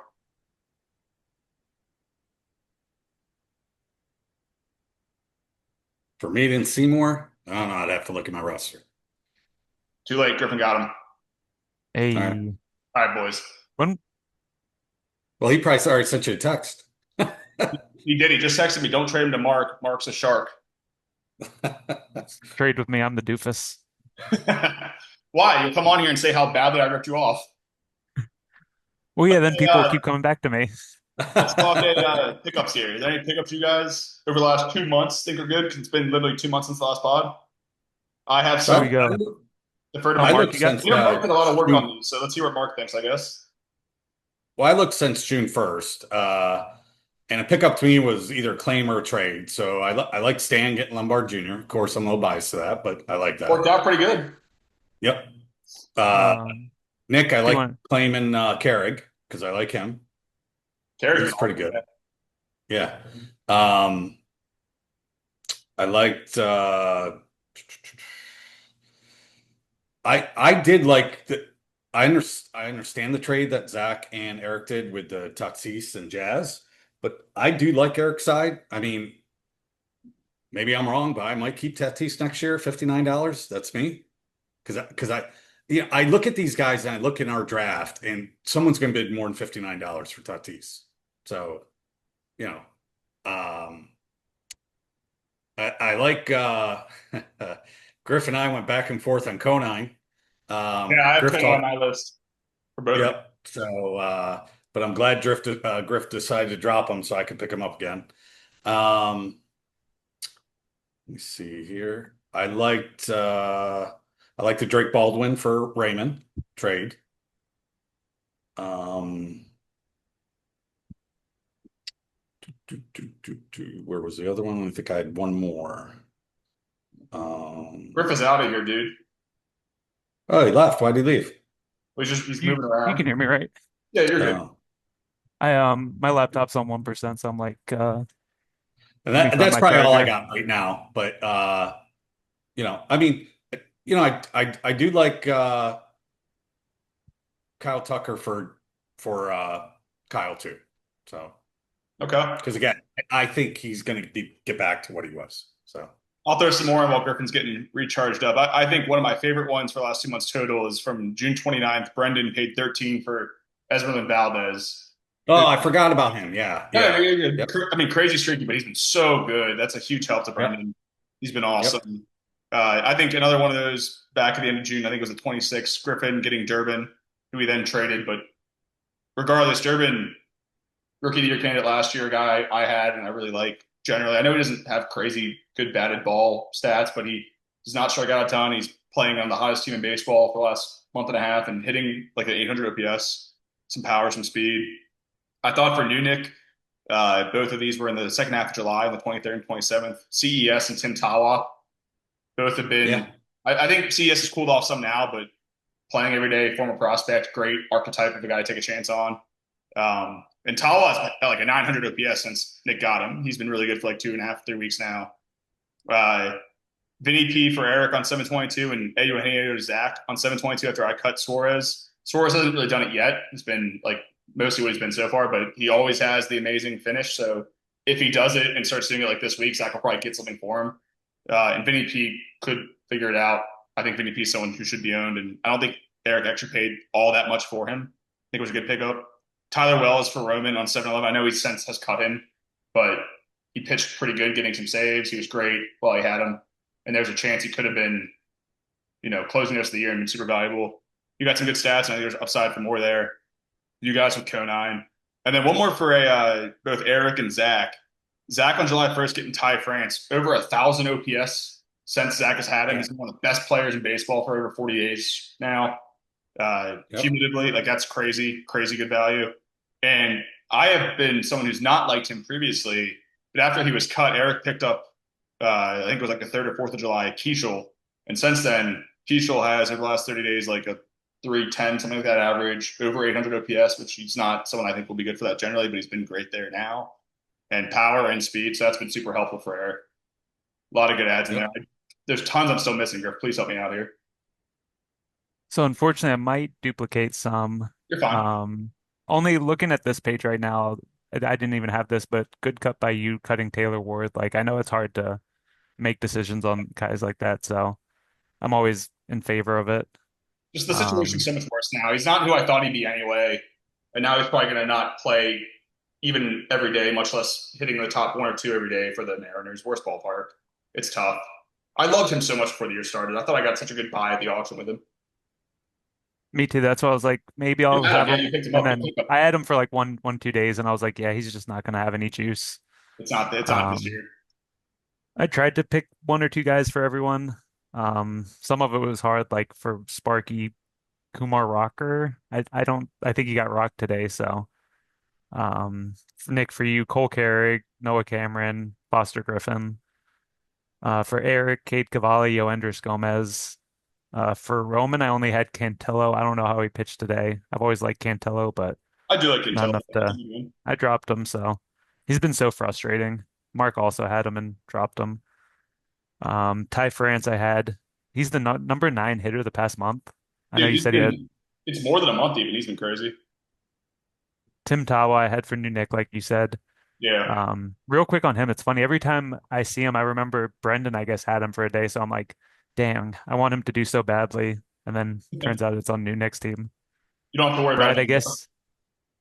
I guess Jake Mangum for Brad, Cam Smith for Ray. Mark, I like Giovanni, Cruz, Dustin May, Conine, Cooper Pratt, um, Yeah. Cooper Pratt's a good one too. I forgot about him. JKG before he ruptured his testicle, Mm. uh, Charlie, and Hel Hanau, and it's cheating, but Peter Lambert was picked up on May 30th, and he's just been so solidly good. Yeah. Jack, two Angels, Walbert Urania, Sammy Natera Jr. might get some closing opportunity. Ryan Sloan, I like. And then Kyle picking up Andy Rodriguez. That was a lot, but one thing that I thought was like maybe one of the worst moves, if we want to talk about this, was Kyle not leaving himself any fab. I thought was a pretty big mistake. I wish we could trade Fab because I made the other blunder where there's one or two I probably could have made back in like May to make big pickups. I didn't do it, and now I'm gonna finish with like 30% of my Fab probably. It'd be a fun thing we should vote on in the off season. Like if I could trade Kyle $50 a Fab, I bet he would give me something. But I agree. I think you don't want to be on either side of what we've done. A lot of you guys have managed it better this year. I'm at $40, so I'm pretty close to wiped out. I think you want to be under 10% now. I don't know about down to 4, but for the most part, yeah. Better to use it than lose it. I also Yeah. though I feel like a lot of the guys I really want, like Carrick is someone I really wanted, and I feel like I'm lucky I got him because I didn't bid that aggressively on him. I was just gonna quickly pull up, but what you paid for him, but I guess it would take a sec. Initially, I had like 120 bucks on him because I really liked Carrick coming up. And I think I cut it down to like 30 or 40 bucks because I was also cutting Royce Lewis in the same transaction, I believe. And I was like, Yeah, well, like 77. pay that much plus lose Royce, so I think might even be better than him 1-to-1 potentially. And Royce has been really good, but I would rather have Carrick then. I'd rather have Carrick now. The answer would have been just cut Suarez then, keep Royce, and I should have just done that then, but I didn't do it then. Or Taylor Ward, honestly, but shoulda, woulda, coulda. Yeah, I guess Royce Lewis is one of the best pickups too, right? Yeah, Past month in 300, 900 OPS, 4 homers, 5 steals. we're Just down hard to keep to at 21. the final 4 minutes here. Griffin, you made it a meteoric rise since the last pod, the last 2 months. Uh, Overall, Brendan's really, I think, probably the other big riser because it went from like Brendan leading the pack of a bunch to Brendan clearly being the class, I think, right now. I mean, we'll see if anything gets close towards the end, but he's definitely the guy right now. What are your guys' thoughts overall about the league, the final 60 days we got here? Two-thirds of the way done. It's So crazy how fast it's flown by, but here's where we are. yeah, I think clearly Brendan's, going to finish in first, and then, but it's going to be very interesting to see 2 through 5 down the stretch. Don't forget the So, tiebreaker, too, if someone ends up tied as games played, which I am smoking you guys in. but yeah, so I'm looking forward to see 2 through 5 down the stretch. It's just crazy how much the standings move every day. Yeah. Yeah. Like I think Sparky was like +4 yesterday, maybe. Today's -3. Just shows we're all like so tightly grouped in a couple categories. Yeah, I feel like it looks closer now because me and Eric both went up a little bit. But yeah, Mark had almost begun to remark himself ahead of us by close to 10 points, I think, yesterday. I think you're right. He went up like 4. I went down 2 or 3. I will say one thing that's annoying is I kind of have given up in going up in save holds since I don't know if you want to scroll down to it, but the people ahead of me are all kind of out of it, but rostering a lot of closers. So that's why today I dropped a reliever for Gage jump. I was like, I'd rather just have the starter who might become keepable at this point. We'll see. Um, but yeah, because I where am wasn't I? save holds. Looking at the save holds standings here, I know it's small for you guys, but maybe I should punt it the rest of the way because I'm not sure Sparky would catch me if I only had like one closer remaining anyway. There's me, Eric, and Brendan with 190, 86, and 81 at the top, and then no one else over 134. I Now, you should think still try, Griff, because if you make up, I mean, you just got it's to get so hard like though, because see big where sell I closers. am, because Maybe throw a Charlie closer or has I two. think 5, but no, because Charlie has 5 relievers. Raymond I probably could catch. Zach has 5, I think, relievers, and Mark is so good at relievers, so it's like I could maybe gain a point, maybe 2 if I went really hard after it, but Yeah. I would just rather, see if Gage jump is good, and if he's not, maybe I'll pick up a reliever again. I think process wise, it But makes sense to me, honestly, but it is surprising how congested it is from like fourth down to really there's no big jump besides like Kyle only has 24, obviously. Like the difference between me and Mark Minnis is the same as like Mark Minnis and Jack in second to last. so just to give you some hope in catching them, in the past 2 months, you have 103, Brendan has 89, and Eric has 82. So based on that, you could catch them within a month, maybe. Yeah, well, and I've And we since have 2 to go. yeah, I've added relievers too. I'm hoping I can get ahead of one or both of them 'cause they're my direct competition. But if I don't think I can, it would make sense just to get rid of my relievers and just continue being there anyway, probably, and just stream a bunch. Maybe at the end, if I don't think I can the final 20 days, I'll do a bunch of streaming and just try to get some points and Ks and wins, quality starts, maybe. So we have less than a minute. Mark, do you just want to give us a monologue on the way out? Yeah, tell us the stuff, Mark. Tell you some stuff. What does your rest of the season look like, Mark? Paint it out. Give What's us, what? or no, here, give us one big piece of sage wisdom that everyone can take. I don't think I have any. How about you, Griff? I was kind of hoping it would just like cut off right then. Uh, Like right after I asked the question. Bush for uh, NyQuil, Mark. Bush for NyQuil. where's my NyQuil? It's up there in the cabin. Yeah. All right. Thanks, guys. I Uh, appreciate you. This was a fun one. 2 hours plus of content for the guys.